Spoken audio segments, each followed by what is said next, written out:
সুপ্রিয় শিক্ষার্থীরা, আমরা আজকে আলোচনা করব কমপ্লেক্স অ্যানালাইসিস নিয়ে, যাকে বাংলায় আমরা বলি জটিল বিশ্লেষণ। তো কমপ্লেক্স অ্যানালাইসিসটা সম্পূর্ণ কমপ্লেক্স নাম্বার অর্থাৎ জটিল সংখ্যার উপর ভিত্তি করে রচিত। আর এখানে জটিল সংখ্যার বৈশিষ্ট্যগুলো সম্পর্কে আলোচনা করে এবং সেই সম্পর্কিত কিছু সূত্র তত্ত্ব এসব দেওয়া হয়েছে। তো আমাকে প্রথমে দেখতে হবে জটিল সংখ্যা জিনিসটা আসলে কি। তো আমি স্বাভাবিকভাবে একটা সমীকরণ নিই, ধরলাম যে x square plus 3 equal to 0। এটা একটা স্বাভাবিক একটা সমীকরণ। আমি এই সমীকরণকে সমাধান করার জন্য করব কি, এক্স স্কোয়ার ইকুয়াল টু 3 কে পক্ষান্তর করবো, তাহলে আমি পাবো -3। তো যদিও সমীকরণটা দেখতে আমরা দেখতে পাচ্ছি যে সমীকরণটা বাস্তব বা বাস্তব সংখ্যার সমীকরণ, কিন্তু আমি যখন এই সমীকরণকে সমাধান করতে গেলাম তখন আমরা দেখতে পাচ্ছি যে এই সমীকরণকে সমাধান করা সম্ভব নয়। মানে বাস্তব সংখ্যার নিয়ম কানুন অনুযায়ী একে সমাধান করা সম্ভব নয়। কেন? কারণ আমি যদি ওকে সমাধান করতে চাই তাহলে আমি উভয় পক্ষকে রুট করব। তা আমি এই পক্ষে যদি রুট করি তাহলে আমি পাবো রুট এক্স স্কোয়ার, আর এই পক্ষে রুট করলে আমি পাবো √/-3। তো এখন বাস্তব সংখ্যায় কোন ঋণাত্মক সংখ্যাকে রুট করা সম্ভব নয়, যার কারণে আমরা বাস্তব সংখ্যার চিন্তাধারায় ওকে সমাধান করতে পারি না। তো আমরা শেষ পর্যন্ত পাই কি, স্কয়ার এবং রুট কাটা গেলে আমরা পাবো x ইকুয়াল টু, এখানে আমরা পাবো √/-3 কে আমি এভাবে লিখতে চাচ্ছি √/-1 ইনটু 3। চাইলে এভাবে লিখতে পারি, কারণ 3 একে 3, মাইনাসে মাইনাস হয়ে যাবে। ইকুয়াল টু এই সংখ্যাটাকে আমি চাইলে এভাবে -1 ইনটু √/3 এভাবে লিখতে পারি। মানে রুটটাকে সেপারেট করে দিলাম। গুণ সম্পর্কে থাকলে রুট এভাবে সেপারেট করে দেওয়া যায় প্রত্যেকটা সংখ্যাকে। তো এখন কথা হচ্ছে √3 কোন একটা আনসার আমরা পাবো, যেমন √3 এর আনসার 1.7172 টাইপসের একটা আনসার আসতে পারে, কিন্তু -1 কে রুট করলে আমরা কখনোই কোনো আনসার পাবো না। তো এই -1 কে আমরা i দ্বারা প্রকাশ করি এবং √3 কে তার জায়গায় লিখে দিই, তাহলে আমরা পাবো √3i। তাইলে এখন আমরা দেখলাম x এর একটা আনসার হচ্ছে √3i। এই যে i, এটা হচ্ছে জটিল সংখ্যার একক। আচ্ছা, তো আমরা এখানে দেখতে পেলাম কি, x কে যদি আমরা এই সমীকরণটা যদি আমরা সমাধান করি, বাস্তব সংখ্যায় এর কোনো সমাধান পাওয়া যায় না, কিন্তু আমরা যদি জটিল সংখ্যায় চিন্তা করি তাহলে আমরা তার সমাধান পাচ্ছি √3i। আর i মানে হচ্ছে √/-1। এই সংখ্যাটাকে বলা হয় কাল্পনিক সংখ্যার একক। আর কাল্পনিক সংখ্যা তারাই হবে যাদের সাথে এই সংখ্যাটা গুণ আকারে থাকবে। যেমন আমরা বললাম 6i, তাহলে এটা একটা কাল্পনিক সংখ্যা। তারপর ধরলাম 7i, এটা একটা কাল্পনিক সংখ্যা। অথবা ধরলাম xi, এটা একটা কাল্পনিক সংখ্যা। তো এখন জটিল সংখ্যাটা আসলে কি? জটিল সংখ্যা হচ্ছে এমন একটা সংখ্যা যেখানে একটা বাস্তব অংশ থাকবে এবং একটা কাল্পনিক অংশ থাকবে। যেমন আমি লিখে দেখাচ্ছি যে 3 + 2i। তাহলে দেখা যাচ্ছে যে এই 3টা হচ্ছে একটা বাস্তব সংখ্যা, আর এখানে 2i এটা হচ্ছে একটা অবাস্তব সংখ্যা, কারণ ওর সাথে এই √/-1 বা √/-1 এর সংকেত i লেখা আছে। তার মানে আমরা বুঝলাম যে একটা বাস্তব এবং একটা কাল্পনিক এই সংখ্যা মিলে এই পুরো সংখ্যাটার নাম হচ্ছে জটিল সংখ্যা। তাহলে জটিল সংখ্যা আর কাল্পনিক সংখ্যা একই কথা নয়। একটা কাল্পনিক সংখ্যার সাথে শুধুমাত্র i থাকবে, আর একটা জটিল সংখ্যায় একটা বাস্তব অংশ থাকবে, একটা অবাস্তব অংশ থাকবে। তবে আমরা কাল্পনিক সংখ্যাকে জটিল সংখ্যা বলতে পারি। যেমন আমাকে বললো কি 6i, এটা হচ্ছে একটা কাল্পনিক সংখ্যা। আমি একটু লিখে দিই, এটা হচ্ছে একটা কাল্পনিক সংখ্যা। এটা একটা কাল্পনিক সংখ্যা। আমি চাইলে এটাকে জটিল সংখ্যা বলতে পারি। কিভাবে? আমি কি করলাম, এই 6i কে বললাম কি 0 + 6i। তো 0 হচ্ছে একটা বাস্তব সংখ্যা আর 6i হচ্ছে একটা অবাস্তব সংখ্যা। তাহলে এই হয়ে গেল এটা একটা জটিল সংখ্যা। তার মানে আমরা বুঝলাম যে কাল্পনিক সংখ্যাকে আমরা চাইলে জটিল সংখ্যা বলতে পারি বা বানাতে পারি। তবে কাল্পনিক সংখ্যা আর জটিল সংখ্যা একই কথা নয়। কাল্পনিক সংখ্যা হচ্ছে শুধুমাত্র একটা অবাস্তব অংশ, আর জটিল সংখ্যা হচ্ছে একটা বাস্তব আর একটা অবাস্তব অংশের বীজগাণিতিক যোগফল। মানে যোগও হতে পারে, বিয়োগও হতে পারে, বীজগাণিতিক যোগফল। আচ্ছা, স্বাভাবিকভাবে আমরা এই x + iy টাইপসের রাশিগুলোকে জটিল সংখ্যা বলে থাকি। x + iy মানে একটা হচ্ছে বাস্তব যার সাথে কোনো i নেই, আর একটা হচ্ছে অবাস্তব যার সাথে i রয়েছে।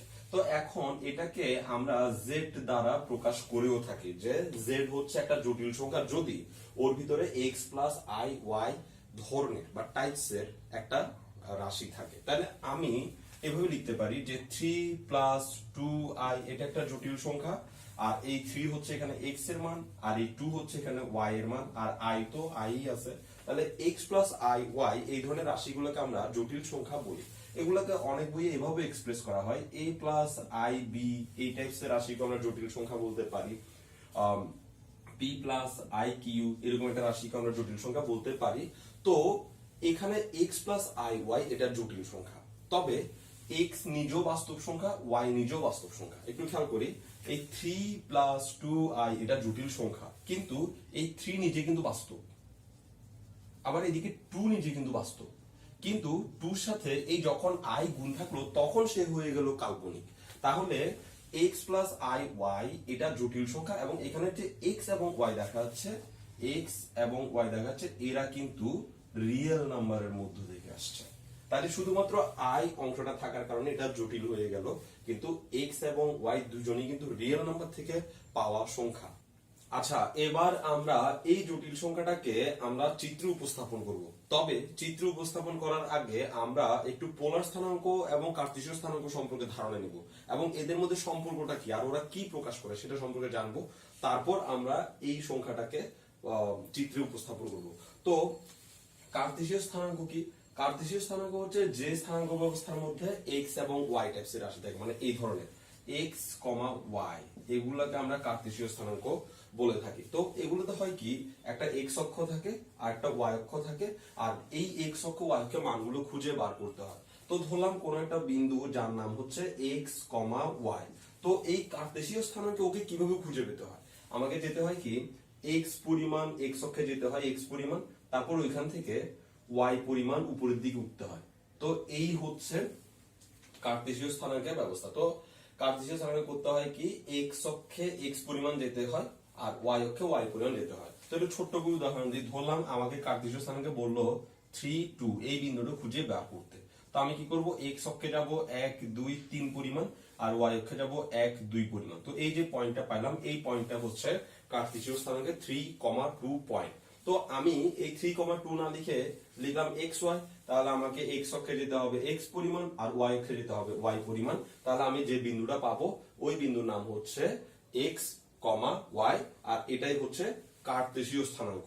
মানে কার্টেসীয় স্থানাঙ্কে একটা বিন্দুকে খুঁজে বের করতে হলে আমাদেরকে x অক্ষে যেতে হয়, y অক্ষে যেতে হয়। এভাবে কার্টেসীয় স্থানাঙ্কে আমরা কোন একটা বিন্দুকে খুঁজে বের করি।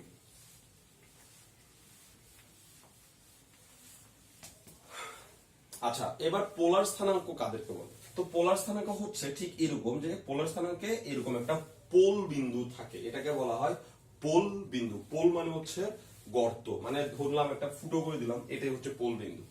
আর থাকে একটা আদি অক্ষ, তাহলে একটা থাকে পোল বিন্দু আর একটা থাকে আদি অক্ষ।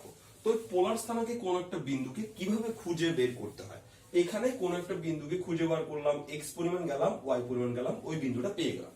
আর পোলার স্থানাঙ্কে খুঁজে বার করতে হয় আদি অক্ষের সাথে থিটা কোণে, আদি অক্ষের সাথে থিটা কোণে, মানে হচ্ছে এই আদি অক্ষের সাথে আমি একটা থিটা কোণে একটা মোচড় দিয়ে দিব, মোচড় দিয়ে তারপর এই থিটা কোণে মোচড় দিয়ে আর পরিমাণ দূরে গেলে এই বিন্দুটাকে খুঁজে পাওয়া যাবে। না আদি অক্ষের সাথে থিটা পরিমাণ ঘুরে তারপরে যদি আমি আর পর্যন্ত যাই তাহলে আমি এই বিন্দুটাকে খুঁজে পাচ্ছি। তো এই জন্য পোলার স্থানাঙ্কে এই বিন্দুটার নাম হয় আর, থিটা। মানে আমি কতটুকু কোণে ঘুরলাম সেটা হচ্ছে থিটার মান, আর কতটুকু দূরত্ব এগিয়ে গেলাম তা হচ্ছে আর এর মান।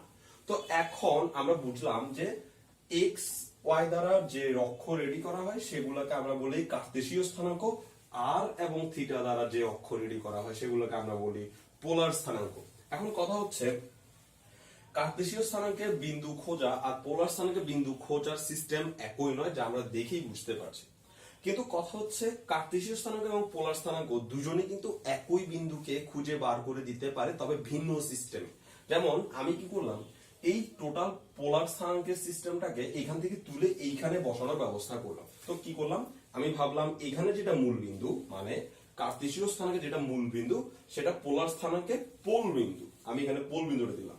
আর এই যে এক্স অক্ষ দেখা যাচ্ছে, এক্স অক্ষকে আমি ধরলাম যে আদি অক্ষ। ওকে, তাহলে যে বিন্দুটাকে কার্তেশীয় স্থানাঙ্কে খোঁজার জন্য আমি গেলাম কি এক্স পরিমাণ এক্স অক্ষে গেলাম, ওয়াই পরিমাণ ওয়াই অক্ষে গেলাম, তারপর বিন্দুটাকে খুঁজে পাইলাম, ওই একই বিন্দুকে পোলার স্থানাঙ্কে যখন খুঁজে বার করতে যাব তখন আমি কিভাবে বের করব? থিটা পরিমাণ ঘুরবো, আদি অক্ষের সাথে থিটা পরিমাণ ঘুরে তারপর আর পরিমাণ গেলে ওই বিন্দুটাকে পেয়ে যাব। তাহলে ওই বিন্দুটার নাম হবে আর কমা থিটা। তো কথা হচ্ছে আমি কার্টেসীয় স্থানাঙ্কে বিন্দুটার নাম পেলাম এক্স কমা ওয়াই, পোলার স্থানাঙ্কে বিন্দুটার নাম পেলাম আর কমা থিটা, কিন্তু দুটোটা বিন্দু কিন্তু একই জায়গায় অবস্থান করতেছে, একই রকম একটাই বিন্দু।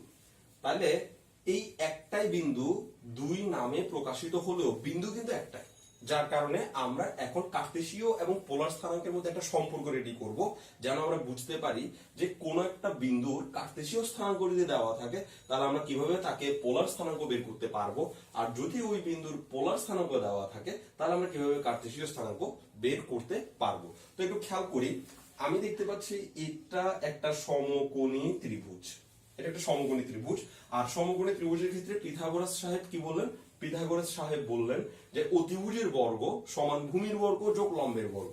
তাহলে এখানে অতিভুজ হচ্ছে আর, তাহলে আমরা পিথাগোরাসের নিয়ম অনুযায়ী লিখতে পারি অতিভুজের বর্গ সমান এই হচ্ছে ভূমি, ভূমির বর্গ আমরা জানি থিটার সাথে যেটা লেগে থাকে সেটা ভূমি, প্লাস আর থিটার বিপরীত দিকে যেটা থাকে সেটা হচ্ছে লম্ব, লম্বের বর্গ। তাহলে পিথাগোরাসের সাহায্যে আমরা এই লাইনটা লিখতে পারলাম। বা আমি যদি উভয় পক্ষকে রুট করে দিই, এখানে রুট করলে স্কোয়ারের রুটে কাটা গিয়ে খালি আর থাকবে, আর এখানে যদি রুট করে দিই তাহলে root over X square plus Y square এভাবে থাকবে। ও তাহলে আমরা দেখতে পাচ্ছি যদি আমি এক্স এবং ওয়াই এর মান জানতে পারি তাহলে এই সূত্রের সাহায্যে আর এর মান বের করতে পারি। তার মানে এখানে যে আর দেখাচ্ছে ওই আরকে আমি কার্তেশীয় স্থানাঙ্ক থেকেই বের করতে পারি। তাহলে দেখি এখানে এক্স ওয়াই যদি আমি জানতে পারি কোনোভাবে, ওই মান আমি এখানে বসিয়ে দিব আর আর এর মান পেয়ে যাব।